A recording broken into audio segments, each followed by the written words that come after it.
You've Lost That Love and Feeling, You're My Soul and Inspiration, Justine and Ebb Tide, just some of the hit songs of our first guests who we met briefly moments ago. Images of Southern California, the 1960s, the blue-eyed soul of Bill Medley and Bobby Hatfield were 22 when the Righteous Brothers were born 2 decades ago. They're back on their tour. Well, they're celebrating, what, 21 years together? And here they are, the Righteous Brothers. And there you are there. Look at us up there. You guys are 22 then. We were 22 then. Yeah. Still should be 22. I remember dancing with Paula Kozlowski at a CYO dance to You've Lost That Love and Feeling. Now here I am sitting here talking to you guys. I remember Paula myself. Paula was wonderful. She came to a lot of our shows. She always mentioned you. She may have cable, but I'm not saying that. You guys in 74 had a hit out, the Rock and Roll Heaven. And then did you split up after that? Sure, we just you got to have a hit and then get out. You know, get out while you're up on top. That's our motto. Okay, we're up here. Let's get the heck out of here. Let's not push a good thing. Yeah. Now we got back together in '74, and in '76, my son came to live with me, and I was a bachelor at the time, so I just kind of wanted to retire for a few years. So, but now you're back together and back out on tour. You did have a solo career for a while, right? Yeah, it was solo, all right. It was so solo. No, yeah, and I had little success with a couple of records, Brown Eyed Woman, and But Bobby, you didn't go out and do anything solo, did you? No, I'm soloing right now. Are you laughing at his career or what? I'm laughing at it all. I've been soloing for quite a while. I've got a 1-year-old baby girl by the name of Valen. Oh. Well, you don't solo and do that, Bob. Bill, it's only me and the little lady in there. Well, that's somebody else involved. And she's going to have another one in July, so it goes to show you Terrific. that I still got it. So where's the new tour going to take you? Yes, you do. And you can't get rid of it. We're going all over the place. We're starting out, well, actually, we got together to celebrate our 20th anniversary. We want to clarify that last year. And it actually worked so well. We had so much fun that we decided to carry it through a little bit, and we didn't really want people to think it was a big sham or whatever, you know. Is that the word, sham or scam? Scam, yeah.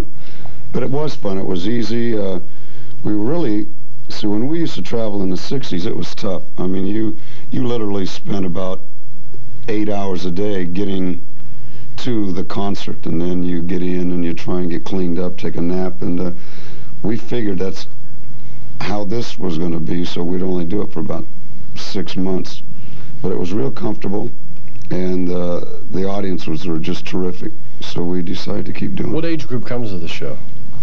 We got them all. We've got a lot of originals and their kids and some of their grandchildren. It's incredible. Yeah. They don't have grandchildren already. Well, no. No. Oh, yeah, they do. Oh, some of your fans from the 60s? Well, well, see, then again, you guys too, when you did your music, and that was back in the days when you still had middle-of-the-road radio, and then you had rock radio, and your music was able to do the crossover. So I guess you did have the middle-of-the-road fans, as well as the teenage fans. Yeah, we had, I mean, when we were 25, we had fans that were 35 that are now 52 now, and that certainly would... Hall & Oates did You've Lost That Love and Feeling, which probably brought a whole new revival to it. Yeah, as a matter of fact, a lot of concerts that we do when the young ones are there, I say, oh, wow, they're doing a Hall & Oates tune. My favorite Hall & Oates tune. Yeah, right. You guys didn't write that, did you? Wish we did, but we didn't. Yeah. Barry Mann and Cynthia Weil. Oh, God, who else did they write for? They wrote Soul Inspiration. They've been writing since the Drifters on Broadway to their most recent is Just Once by James Ingram. And they've probably done about 50 #1 songs.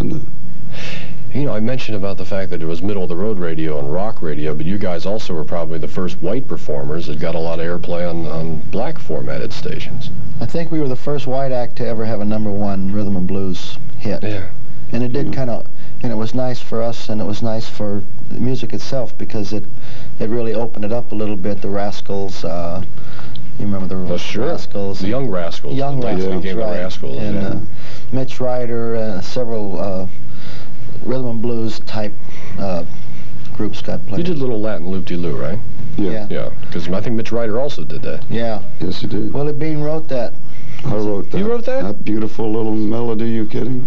That was totally different from Righteous Brothers stuff, though. I mean, that was a hard rock and roll, too. Well, when we started in '62, that's all we sang was rock and roll for about 2 years. Our albums were all rock and roll. Matter of fact, we had trouble getting our records played on the radio because they were considered to be too hard rock.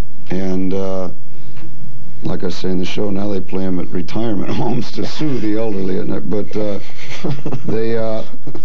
and then when we did Love and Feelin', that just opened up about, then we had trouble getting out of the ballad bag, Yeah, because do you get embarrassed when people tell you they made love to listening to your records? No.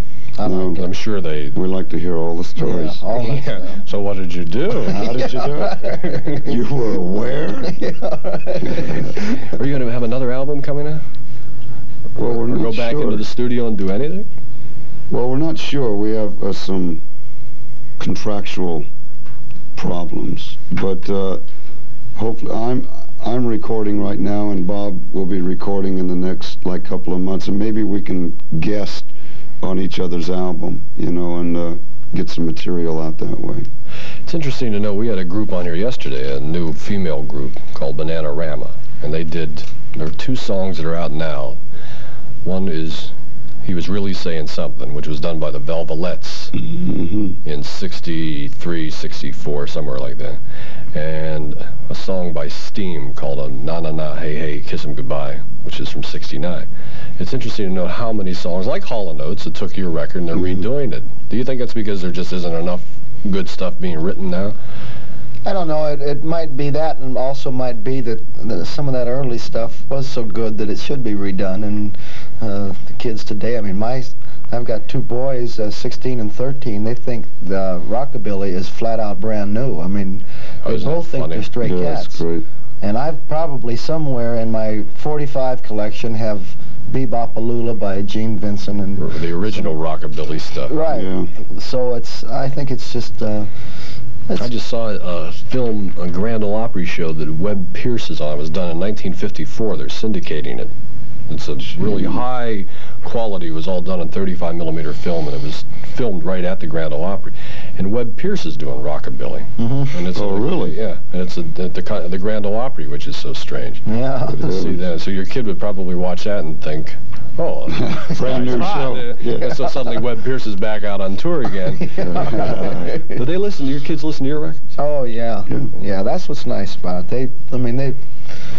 They go along with what we're doing. They bring their friends to some of our shows when we appear, like at Disneyland and some of the amusement parks. But then they go back and they listen to their little some of those strange little critter groups that they listen to. That's so funny. They'll come and see us if it's at a park and they can go on rides at the same time. The only time we can get them to come and see us.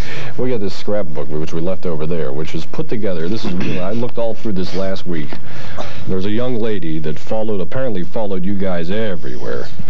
And she saved everything about you. Little Linda. And, I mean, you must have had some devoted fans like this all over the place. But she cut out everything. She saved the ticket stubs from every time she saw you. Yeah, there's Linda. Oh, there she is. Can we get into that? That's a little tight. Yeah, that's the glare. She lives in San Jose. Right. Do you ever... Yeah. We were just old fans. Just saw her. Just saw her. Just saw her and her husband. Oh, geez. She's pregnant now. I'll be darned. Still listening to your song. Yeah, right. Oh, no, I can't say that. So where are you going to go first on the tour? Cleveland. Cleveland, Ohio. Cleveland, Chicago, and up in Atlantic City for 3 days. We do have 3 days in Bermuda, which we're really looking forward to. Well, that's tough work. Yeah. Well, I hope you can stay with us for a little bit. Sure. We've got Leslie Nielsen coming by, a very dramatic actor who turned comic a couple years ago. He did a great job at it. I did. We'll be back with him. Stay with us.